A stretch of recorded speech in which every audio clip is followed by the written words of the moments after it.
Para sa mga tinutukoy ng tulang ito ay para sa iyo na pagod na, ngunit patuloy pa ring lumalaban.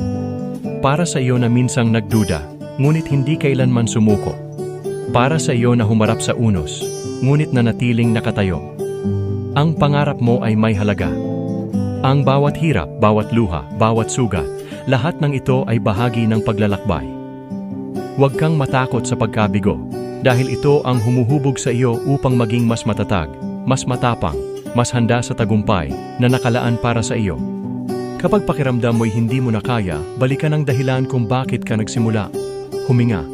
Magpahinga kung kinakailangan, ngunit huwag kang titigil.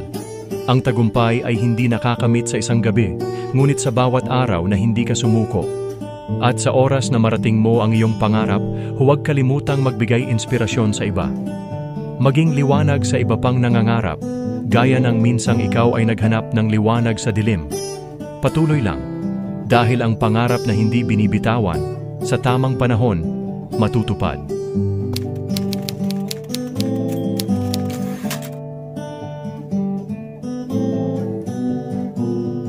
Sa gitna ng dilim, ako'y tumingala, hinahanap ang liwanag na tila wala. Puno ng pagdududa, puno ng tanong, may patutunguhan ba ang bawat hakbang kong pagod? Ngunit sa puso'y may apoy na di mapatay, may bulong na nagsasabing, maghintay. Ang pangarap mo'y abot kamay, huwag kang sumuko, huwag kang bibitaw. Hindi madali, alam ko iyon. May luha, may pawis, may kabiguan. Ngunit bawat pagbagsak, may aral, bawat sugat, nagbibigay ng tapang. At sa bawat hindi na aking naririnig, may oo na hinog sa tamang oras, may tagumpay na umuusbong sa likod ng bagyo, at ang pangarap, unti-unting lumalapit sa akin. Sa bawat hakbang, ako'y nagtiwala na ang dasal ko'y may kasagutan, na ang hirap at kirot ay may layunin, na ang tagumpay ay para sa akin. Ngayon, narito ako.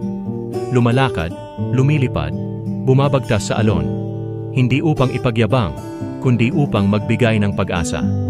Sapagkat ang pangarap ay hindi para sa akin lang, ito'y apoy na nagpapainit ng damdamin, nagbibigay inspirasyon sa mga nakikinig, na kaya rin nilang marating ang kanilang nais. Kaya ikaw na narito, nakikinig, nanonood, kapag nanghina, tandaan ang sinimulan mo. Kapag nawalan ng lakas, huminga at muling isigaw, patuloy ang pangarap. Dahil ang tagumpay ay hindi minamadali, ito'y pinagtatrabahuan, iniintindi. At sa tamang panahon, mararating mo rin, at ikaw ay lilipad, tulad ng sinabi mo sa panaginip.